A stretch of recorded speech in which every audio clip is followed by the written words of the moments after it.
નમસ્કાર બધાને. તો આપણે રે ઓપ્ટિક્સમાં આગળ વધીએ તો આજે આપણે બીજો ટોપિક સ્ટાર્ટ કરશું વક્રીભવન. ટોપિક ઘણો ઇઝી છે અને ઘણો ટોપિક નાનો છે, 4-5 થિયરીઓ છે, બરાબર છે. ચલો સ્ટાર્ટ કરીએ આપણે. એમ તો બધી થિયરી તમારી મોસ્ટલી એનસીઆરટી બેઝ જ છે, એક્સ્ટ્રા એમાં કંઈ ભણવાનું નથી અને હું ભણાવવાનો પણ નથી. આપણે તમે જોયું તો અરીસામાં મેં તમને એક્સ્ટ્રા ઘણી બધી વસ્તુ કરાવી છે, પ્રતિબિંબનો વેગ, બરાબર છે, અલગ અલગ ટાઈપની મોટવણીઓ, સમતલ અરીસો, તેમાં આપણે ઘણું બધું ડિટેલમાં જોયેલું. એ બધી જે બધી એક્સ્ટ્રા માહિતી હતી એ બધી એક્સ્ટ્રા માહિતી અહીંયા વક્રીભવનમાં નથી. એટલે જેટલું તમારે એનસીઆરટીમાં છે એટલું જ આપણે વક્રીભવનમાં જોવાનું છે. હવે સિમ્પલ વક્રીભવન કોને કહેવાય? આપણે બધાએ અનુભવ કર્યો હશે કે માનો કે પાણીનું કોઈ બીકર ભરેલું છે અને એમાં આપણે પેન્સિલ મૂકીએ તો પેન્સિલ થોડીક આડી દેખાય. આ આપણો કોમન સેન્સ આપણે અનુભવ કરેલો છે. અથવા બીજો અનુભવ કોઈક આવો કર્યો હશે, માનો કે કોઈ ટાંકી ભરેલ છે, પાણીની ટાંકી ભરેલ છે, એમાં કોઈ વસ્તુ નીચે પડી ગઈ તો જ્યારે આપણે આંખથી એને જોશું તો આપણને એવું લાગશે કે વસ્તુ થોડીક ઉપર છે. એક્ઝેક્ટલી જેટલી ડેપ્થમાં હોવી જોઈએ એનાથી થોડીક આપણને ઉપર લાગે. એ આપણે જોશું કેમ એવું થાય છે, બરાબર છે. તો આ બધી જે ઘટનાઓ છે એ બધી લાગુ પડે વક્રીભવનના કારણે. તો આ બધું જે છે કે ભાઈ ઘણી વખત આપણને રસ્તામાં, ખાસ કે ઉનાળામાં, બરાબર છે, મરીચિકા જોવા મળે કે ભાઈ પાણી ભરેલું છે એવું આપણને આભાસ થાય. તો એ બધી ઘટનાઓ જે છે, આ બધી ઘટનાઓ મેં અત્યારે જે તમને કીધી એ પ્રમાણે એ બધી વક્રીભવનના કારણે છે. તો વક્રીભવન આપણને ખબર જ છે. એમ તો ધોરણ 10માં લગભગ આઈ થિંક કદાચ થોડોક તો ઓછો એનો ખ્યાલ આવે છે. તમે એનસીઆરટીમાં ભણ્યા છો તો એ જ આપણે અહીંયા છે. તો ચલો સ્ટાર્ટ કરીએ. તો મેન મારે જે કહેવાનું છે એ તમને તરંગ લંબાઈ અને આવૃત્તિ વિશે કહેવાનું છે. આમાં બાકી બધાને ખબર જ છે સ્નેલનો નિયમ શું છે, નિયમ કેમ યુઝ કરવો. તો મેં તમને પરાવર્તનમાં કીધું હતું કે ભાઈ હંમેશા ખૂણો છે ને બનાવવાનો ક્યાં? હંમેશા લંબ સાથે બનાવવાનો. ક્યાં ખૂણો બનાવવાનો? લંબ સાથે ખૂણો બનાવવાનો. માનો કે પ્રકાશનું કોઈ કિરણ છે એ એક માધ્યમમાંથી આવે છે. હવે માધ્યમ કોને કહેવાય? માધ્યમ એટલે એવી વસ્તુ કે બે અલગ અલગ વસ્તુઓ માટે વક્રીભવનાંક અલગ અલગ હોય એને માધ્યમ, અલગ અલગ માધ્યમો કહેવાય. અહીંયા જે આપણે માધ્યમ શબ્દ વાપરશું એ વક્રીભવનાંકના આધારે વાપરશું કે ભાઈ એક પહેલો માધ્યમ, બીજું માધ્યમ, ત્રીજું માધ્યમ, ચોથું માધ્યમ. આ બધા માધ્યમો અલગ અલગ છે એ કોના આધારે કહેશું? આપણે વક્રીભવનાંકના આધારે, બરાબર છે. વક્રીભવનાંક શું છે? એક સંખ્યા છે. શું છે? એક સંખ્યા છે જે ઘણી બધી વસ્તુ પર ડિપેન્ડ કરતી હોય છે. આપણે મોસ્ટલી અત્યારે જોશું કે ભાઈ શેના પર ડિપેન્ડ કરે? માધ્યમના પ્રકાર પર ડિપેન્ડ કરે. ઓકે, ચલો. તો માનો કે કોઈ પ્રકાશનું કિરણ છે, આપાત કિરણ, એ માધ્યમ એકમાંથી બીજા માધ્યમ પર પડે છે. બીજા માધ્યમ પર ક્યાં પડશે? તમે આવું વિચારશો કે ભાઈ માનો કે સૂર્યમાંનો પ્રકાશ છે એ દરિયાનું જે પાણી છે એની સપાટી પર અથડાય છે, આવું કહી શકો તમે.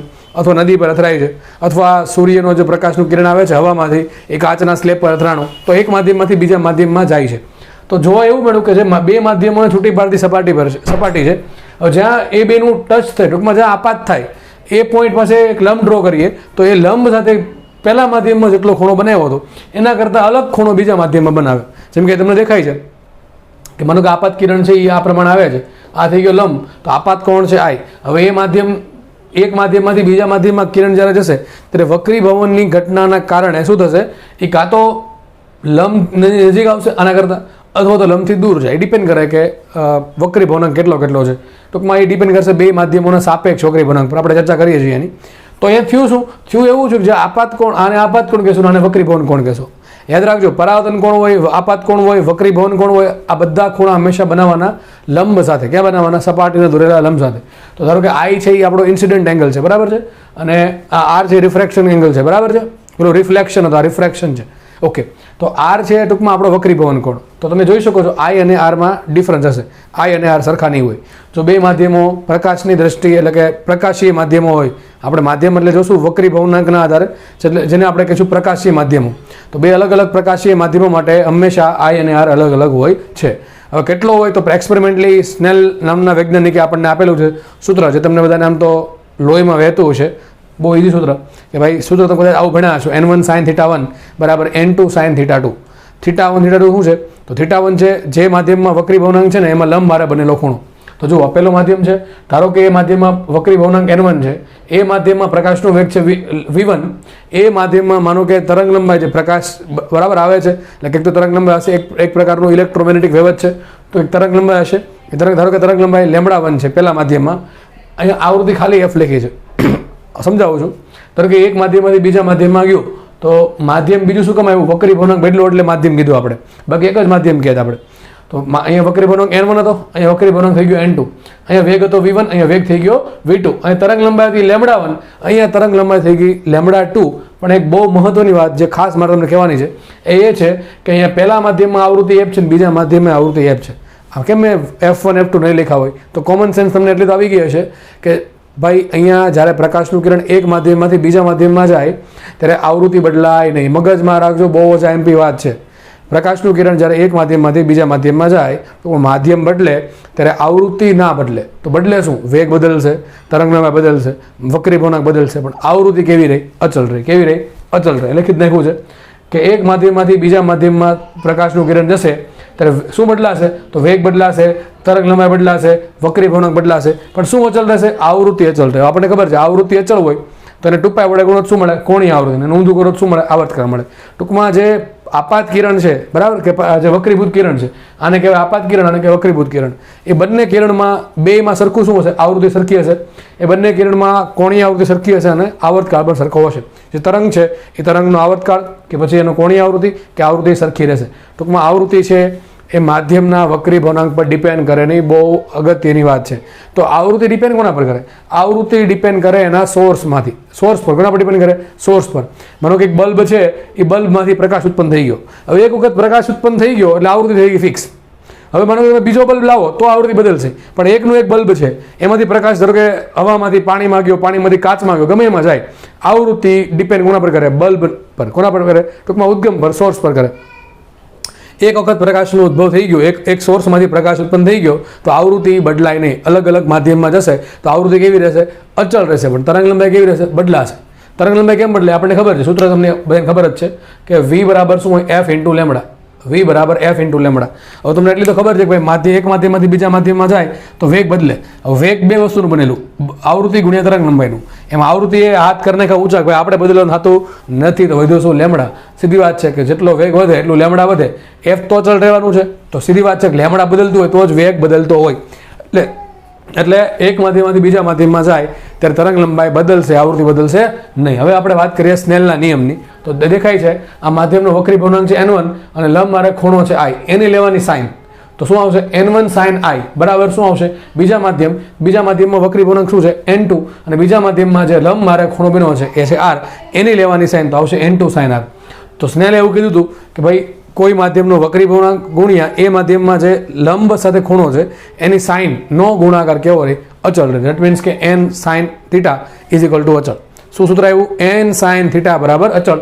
આપણે તમે θ1 θ2 કહી શકો છો. ઘણી વખત θ1 θ2 લખેલા હોય છે તો તમારે યાદ રાખવાનું છે એવું n1 sin θ1 બરાબર n2 sin θ2 બરાબર. યાદ રાખની સિમ્પલ વસ્તુ છે. હવે આપણે થોડું કંઈ મેથેમેટિકલી સમજવાનું છે. માનો કે સ્નેલે એવું કહી દીધું કે ભાઈ n sin θ બરાબર અચળ. શું થઈ ગયું અહીંયા? n sin θ બરાબર થઈ ગયું અચળ. હવે આ અચળ છે, આ પદ બદલાય નહીં. આ બેનો ગુણાકાર હંમેશા અચળ રહી. માનો કે n વધે તો θ ઘટવો પડશે, અન જો θ વધે તો n ને ઘટવો પડે. આપણે ખબર છે θ વધે તો સાઇન વધે. ટૂંકમાં સાઇન વધતું તો θ વધતો જ હોય. તો સિમ્પલ વિચારો, આ બેનો ગુણાકાર અચળ રાખવાનો છે. હું શું કહું છું? આ બેનો ગુણાકાર અચળ રાખવાનો છે.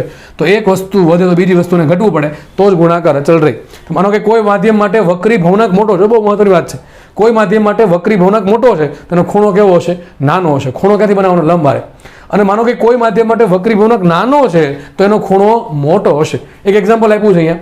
માનો કે N1 is greater than N2. ધારો કે કન્ડિશન છે, ખબર ન હોય આપણને કયું માધ્યમ મોટું કયું માધ્યમ નાનું. જો કે આકૃતિ પરથી આઈડિયા આવી જશે કે કયું માધ્યમ પાતળું છે અને કયું માધ્યમ ઘટ. એ નાનું મોટું નહીં કહેશું, આપણે એમ કહીશું પ્રકાશીય ઘટ્ટ માધ્યમ અને પ્રકાશીય પાતળું માધ્યમ. હવે કયા માધ્યમને પાતળું કેવું, કયા માધ્યમને ઘટ્ટ કેવું, એ એની ઘનતા પરથી નથી જોવાનું.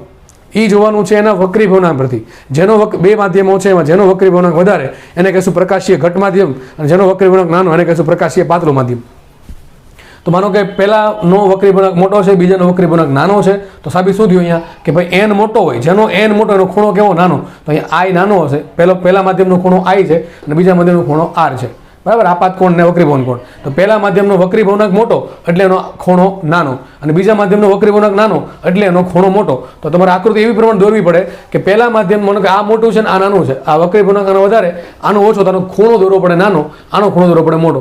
મતલબ શું થાય કે પ્રકાશ જ્યારે પ્રકાશનું કિરણ પ્રકાશીય ઘટ્ટ માધ્યમમાંથી પાતળા માધ્યમમાં જાય ત્યારે નાના ખૂણામાંથી મોટા ખૂણા તરફ ગતિ કરશે. મતલબ કે ફિઝિક્સની ભાષામાં આમ કહેવાય કે જ્યારે પ્રકાશનું કિરણ પ્રકાશીય ઘટ્ટ માધ્યમમાંથી પાતળા માધ્યમમાં જાય ત્યારે તે લંબથી દૂર જશે. ખૂણો મોટો એટલે લંબથી દૂર હશે. બરાબર કે નહીં? આનાથી ઉલટું માનો કે આવી પોસિબિલિટી હોય કે ઉપરનું માધ્યમ પાતળું હોય, નીચેનું માધ્યમ ઘટ્ટ હોય. એટલે કે N1 નાનું હોય ને N2 મોટું. હવે N2 મોટું તો એનો ખૂણો નાનો, N1 નાનું એનો ખૂણો મોટો. મતલબ કે આ પ્રકાશ, જ્યારે પ્રકાશનું કિરણ પાતળા માધ્યમમાંથી ઘટ માધ્યમમાં જાય ત્યારે ખૂણો કેવો હશે? નાનો, ટૂંકમાં લંબની નજીક જશે, બરાબર કે નહીં? તો લંબ જે કિરણ છે લંબ તરફ જશે, એમાં લંબથી દૂર જાય. તો આ બધી માહિતી છે ભાઈ, તમને ખબર હોવી જોઈએ. ખાસ આ બધી વસ્તુ સમજવાની છે, આ વસ્તુ કે ભાઈ તરંગ લંબાઈમાં શું ચેન્જ આવે, બરાબર. હવે આપણે જોઈએ વક્રી ભવનાંકના સૂત્ર. આમ તો બધાને ખબર જ હશે, અથવા આપણે એક ચેપ્ટર ભણાવ્યું હતું વિદ્યુત ચુંબકીય તરંગો, એમાં પણ આ વક્રી ભવનાંક આવ્યું હતું. ક્યાં આવ્યું યાદ કરો? ચલો અહીંથી સ્ટાર્ટ કરું.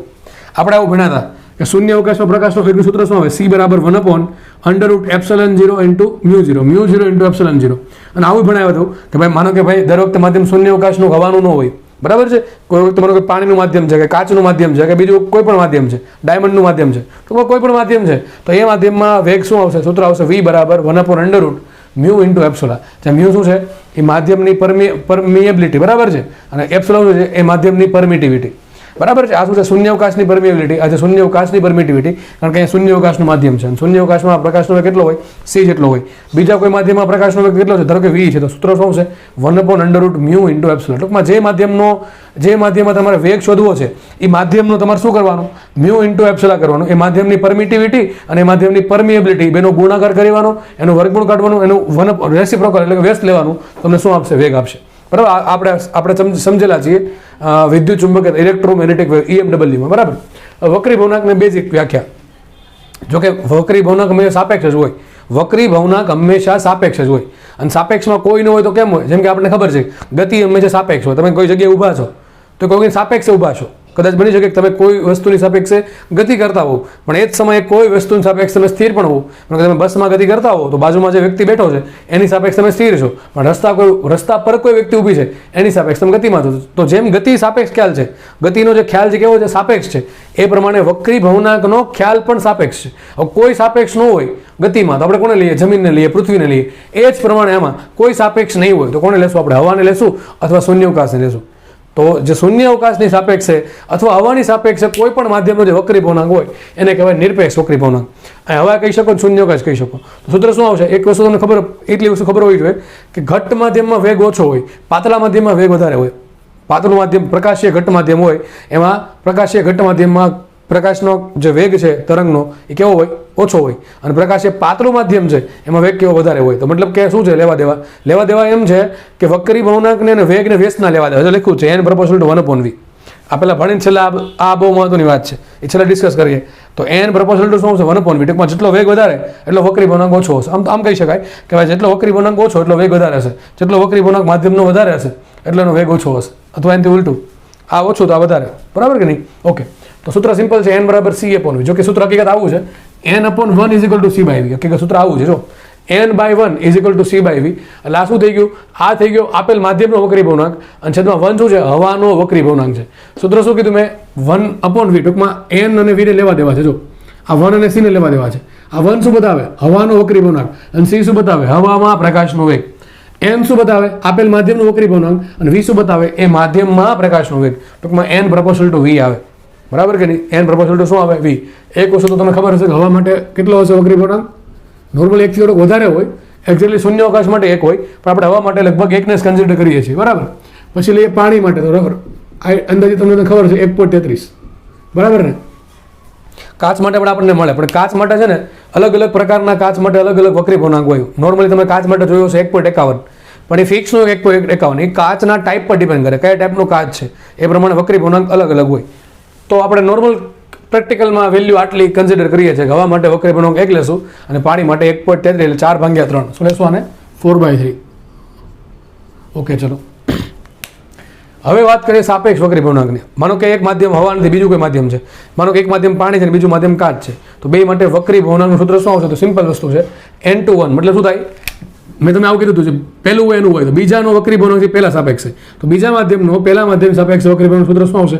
n/n1. હવે આ જ શબ્દો યુઝ કરવાનો છે. n = 1/v. તો n2 = શું આવશે? 1/v2. અને n1 = શું આવે? 1/v1. તો સીધું લખાશે n2/n1 બરાબર શું આવશે? v1/v2. અને આપણને એ પણ ખબર છે સ્નેલના નિયમ પરથી જુઓ કે જેટલું આ બે ગુણાકાર કેવો અચળ હોય તો અમે સાબિત થાય ને, અહીંથી આમ પણ લખાય કે n = 1/sin θ, બરાબર કે નહીં? તો જ બેનો ગુણાકાર થશે અચળ. તો n sin θ ને કેવા લેવા દેવા છે? વ્યસ્તના લેવા દેવા છે. તો આમ પણ લખાશે n2 નું આવશે અહીંયા sin θ લખી નાખો. આમ તો ચલો વાંધો નહીં, આવું લખી નાખું sin θ2 ને લખી નાખું sin θ1. ઓકે, તો આખું સૂત્ર આવી ગયું. અને હજી કેવું તો આમે કહી શકું લેમડા 1/λ2. કેમ લેમડા 1/λ2? જુઓ v બરાબર f લેમડા, એમાં f કેવું અચળ, તો સાબિત શું થયું? v પ્રપોર્શનલ ટુ લેમડા, તો v1 પ્રપોર્શનલ ટુ લેમડા 1 ને v2 પ્રપોર્શનલ ટુ લેમડા 2. એક સૂત્રમાં બધું જ આવી ગયું. વક્રી ભણવાનું લગભગ બધું ખેલામાં ખતમ થઈ ગયું. બરાબર છે. n21 બરાબર n2/n1. હવે n ને v ને લેવા દેવા કેવા વ્યસ્તના, તો n2/n1 બરાબર આવશે v1/v2. n અને થીટા ને કેવા લેવા દેવા? sin થીટા ને વ્યસ્તના, તો આવશે n2/n1 બરાબર આવશે sin થીટા 1/sin થીટા 2. અને વેગને કેવા લેવા દેવા છે? સમપ્રમાણમાં, તો v1/v2 is equal two lambda 1/λ2. હવે જેમ આપણે n21 શોધ્યું બીજાની સાપેક્ષે, સોરી બીજાનો વક્રી ગુણક પહેલા સાપેક્ષે, એ પ્રમાણે આપણને n12 મળે કે બીજાનો વક્રી ગુણકની પહેલાનો વક્રી ગુણક બીજા સાપેક્ષે. સૂત્ર શું આવશે? n12 બરાબર n1/n2. ટૂંકમાં આખો આવશે આનાથી વ્યસ્તમાં, એટલે લખાવશે 1/n21. તો n21 ને લાવો આ બાજુ, તો લખાઈશું n21 ઇન્ટુ n12, અરે n21 ઇન્ટુ n12 બરાબર શું આવશે? 1. સીધી વાત છે. n21 ને શું કહેવાય? n2/n1. n12 ને શું કહેવાય? n1/n2. તો ઉડી જાય, શું 1. તો આ પ્રશ્ન ક્યારેક ગુજકેટમાં સિમ્પલ હોય, ક્યારેક હોય તો ભાગ્ય. બરાબર, તો આ આપણને ખ્યાલ આવી ગયો. આપણે હમણાં સમજાવ્યું હતું. આપણે આ ઇલેક્ટ્રોમેગ્નેટિક વેમાં આવું પણ ભણ્યા હતા કે ભાઈ c/v એને કહેવાય વક્રી પૂર્ણાંક. હવે c ની કિંમત શું હોય? 1/√μ0ε0 અને v ની કિંમત શું હોય? 1/√μ0ε, સોરી μ ઇન્ટુ એપ્સિલા. એની કિંમત બેની મૂકો તો સૂત્ર આવું મળી જશે, √μ ઇન્ટુ એપ્સિલા છેદમાં √μ0 ઇન્ટુ એપ્સિલા0. આપણને ખબર છે અંડરરૂટ કોમન કરીને લખાશે આવું μ/μ0 ઇન્ટુ એપ્સિલા/એપ્સિલા0. હવે μ/μ0 શું કહેવાય? μr કહેવાય, સાપેક્ષ પરમિએબિલિટી. અને એપ્સિલા/એપ્સિલા0 શું કહેવાય? સાપેક્ષ પરમિટિવિટી. પણ સાપેક્ષ પરમિટિવિટી ડાયઇલેક્ટ્રિક કોન્સ્ટન્ટ પણ કહેવાય, આપણને ખબર છે. ચેપ્ટર 1 નું રિવિઝન કર્યું ખબર છે. બરાબર છે. તો એપ્સિલા r ને કે પણ કહેવાય. સૂત્ર આપણને આવું મળે વક્રી ભૂનાંકનો. જો એવું નહીં વક્રી ભૂનાંક ખાલી વેગ પર ડિપેન્ડ કરે. વક્રી ભૂનાંક એક્ઝેક્ટલી બેઝિકમાં જશો ને તો કોના પર ડિપેન્ડ કરશે? આપેલ માધ્યમની પરમિટિવિટી ને આપેલ માધ્યમની પરમિયલિટી પર ડિપેન્ડ કરે. તો સૂત્ર બની ગયું n બરાબર c/v બરાબર √μ/ε ઇન્ટુ અપોન μ0ε0 બરાબર લખાય √μr એપ્સિલા r બરાબર લખાશે μr ઇન્ટુ k. કે છે ડાયઇલેક્ટ્રિક અચળાંક. ઓકે. અને પછી આ બધી જ આખી વસ્તુ મેં ટૂંકમાં લખી નાખી છે.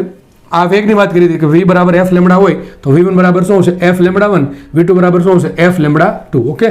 તો સિમ્પલ આ સૂત્ર અહીંયા જે છે એ લખ્યું છે, બીજું કંઈ નવીન છે નહીં.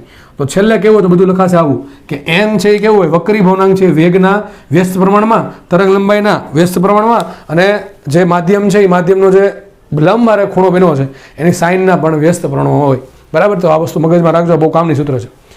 ઘણી વખત દાખલો આવો પૂછે, તમને ક્યારે 5 માધ્યમ આપ્યા છે, 1 2 3 4 ને 5. બરાબર છે. પહેલા માધ્યમનું વક્રી ભવનાંક n1, બીજાનો વક્રી ભવનાંક n2, ત્રીજાનો વક્રી ભવનાંક n3, ચોથાનો n4, પાંચમાનો n5. માનો કે પ્રકાશનું કિરણ અહીંથી નીકળે છે, ક્યાંથી સોરી પહેલા માધ્યમ પર પડે છે. પહેલા માધ્યમ અને બીજા માધ્યમની સપાટી બંનેને છૂટી પાડતી સપાટી પર પડે છે અને પાંચમા માધ્યમમાંથી બહાર નીકળે છે. અમારે માનો કે તમને રકમમાં ખાલી આટલું કીધું, તમને n1 આપ્યું છે, તમને n5 આપ્યું છે, θ1 પણ θ5 પૂછ્યું, તો ડાયરેક્ટ આવડવું જોઈએ. આપણે સમજીએ કેમ થાય. જો થશે એવું કે પહેલા માધ્યમમાંથી પહેલા માધ્યમમાં આવે છે, અહીંયા બીજા માધ્યમને પહેલા માધ્યમની છૂટી પડતી સપાટી પર આપાત થયું એટલે વક્રીભવન થશે. વક્રીભવન ધારો કે અહીંયા પહેલા આ ખૂણો છે θ1, હવે ખૂણો θ2 થઈ ગયો. તમે જુઓ દેખાતું હોય તમને તો આ પ્રમાણે આકૃતિ બનશે. આ પહેલા માધ્યમમાંથી આવ્યું, બરાબર, આ લંબ ડ્રો કર્યો એટલે આ ખૂણો θ1 છે. ઓકે. પછી માનો કે બીજું માધ્યમ એ પૂરું થાય છે. હવે ધારો કે વક્રીભવન થઈને આમ કંઈક થયું, હવે ખૂણો એક બનશે. વિચારો આ ખૂણો ધારો કે θ2 છે, કેટલો θ2? ઝેડ બનશે કે નહીં બને? આ ઝેડ બને તો આ ખૂણો કેટલો હોય? θ2 જ હોય. કેટલો હશે? θ2 જ હશે. ટૂંકમાં આ ખૂણો ખૂણો કેવો હશે? સરખો. તો આ ખૂણો θ2 છે, આ ખૂણો પણ θ2 છે. બીજા માધ્યમમાંથી ત્રીજા માધ્યમમાં જશે, પાછું વક્રીભવન થશે. ધારો કે ખૂણો થઈ ગયો θ3, તો આ પણ ખૂણો θ3 હશે, કારણ કે ઝેડ બનશે એટલા માટે યુગ્મ ગણો. ત્રીજામાંથી ચોથા માધ્યમમાં જાય તો ધારો કે આ ખૂણો બને વક્રીભવન કોણ બનશે? θ4, અને અહીંયા આવશે આપાત કોણ θ4. ચોથામાંથી પાંચમામાં જાય તો આપાત કોણ θ4 અને આપણે સોરી વક્રીભવન કોણ હશે? θ5. હવે જ્યાં જ્યાં સપાટી પર વક્રીભવન થયું ત્યાં તમે સ્નેલનો નિયમ લગાડો. લખો આપણે પહેલા અને બીજા માટે શું લખાય? n1 sin θ1 બરાબર n2 sin θ2. બીજા ત્રીજા માટે શું લખાય? n2 sin θ2 બરાબર n3 sin θ4. જો આ પહેલા આપણે આ પોઈન્ટ પર યુઝ કર્યો સ્નેલનો નિયમ, બરાબર. તો શું લખાશે? n1 sin θ1 બરાબર n2 sin θ2. પછી આપણે આ પોઈન્ટ પાસે યુઝ કર્યું તો n2 sin θ2 બરાબર n3 sin θ n3 sin θ3. પછી આપણે આ પોઈન્ટ પાસે યુઝ કર્યો, બરાબર. તો શું લખાશે ત્રીજા ચોથા માટે? n3 sin θ3 બરાબર n4 sin θ4. અને છેલ્લે આપણે આ પોઈન્ટ પાસે સ્નેલનો નિયમ યુઝ કરીએ તો શું લખાય? n4 sin θ4 બરાબર n5 sin θ5. તો જો બધે માર્કું છે, અહીંયા જે છે એ જ અહીંયા છે, ભાઈ આ જે છે એ પાછું આ છે, તો સાબિત થયું હતું કે જે આ છે જે આ છે, સમજ પડે કે ન પડે? અહીંયા એવું લખ્યું છે n1 sin θ1 બરાબર n2 sin θ2, અહીંયા એવું લખ્યું n2 sin θ2 બરાબર n3 sin θ3. બેન ભેગું કરો લખાય શું છેલ્લે લખાશે આવું n1 sin θ1 બરાબર n2 sin θ2 બરાબર n3 sin θ3 બરાબર n4 sin θ4 બરાબર n5 sin θ5. તો સાબિત તો થયું એવું કે તમે કોઈ પણ બે માધ્યમને લઈ લેવાના. મને તમને આવું કીધું, તમને આ n1 આપી દો, n4 આપી દો, θ1 આપું અને θ4 પૂછું તો સીધું આવડવું જોઈએ. ખાલી આને કમ્પેર કરી દેવાના n1 sin θ1 બરાબર n4 sin θ4. બેમાંથી ટૂંકમાં આટલી બધી વસ્તુમાંથી કોઈ ત્રણ કિંમત આપી છે, ચોથી કિંમત પૂછીએ આરામથી મળે કે ન મળે, આરામથી દાખલો સોલ્વ થાય. ઘણા શું કરે, પહેલાં આ બે વચ્ચે શેનો નેમ લગાડે, પછી પાછું આ બે વચ્ચે લગાડે. અરે ભાઈ એમ નહીં, સીધું કમ્પેર કરનો. તમે ડાયરેક્ટલી કહેવા એમ માંગુ છું, તમે પહેલાં ને પાંચમાં બે વચ્ચે સ્નેહનો નિયમ સીધું લગાડી દેવાનો.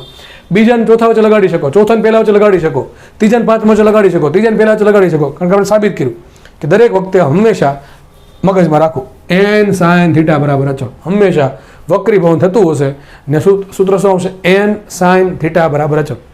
તો આઈ થિંક આપણે આજે અહીંયા રાખીએ છીએ. નેક્સ્ટ લેક્ચરમાં આપણે આ વક્રીભવન પૂરું કરશું, બરાબર, દાખલા સહિત. ઓકે, ચલો વ્યવસ્થિત જો કે આમાં કંઈ એક્સ્ટ્રા તો કાંઈ એવું જ નથી. બધી વસ્તુ તમે બોર્ડમાં ભણેલા જ છો, એ જ વસ્તુ છે. NCERT બરાબર બેઝડ છે અને એમાં એક્સ્ટ્રા કે આપણે કરવાનું પણ નથી, કારણ કે છે જ નહીં એટલે. બરાબર, ઓકે.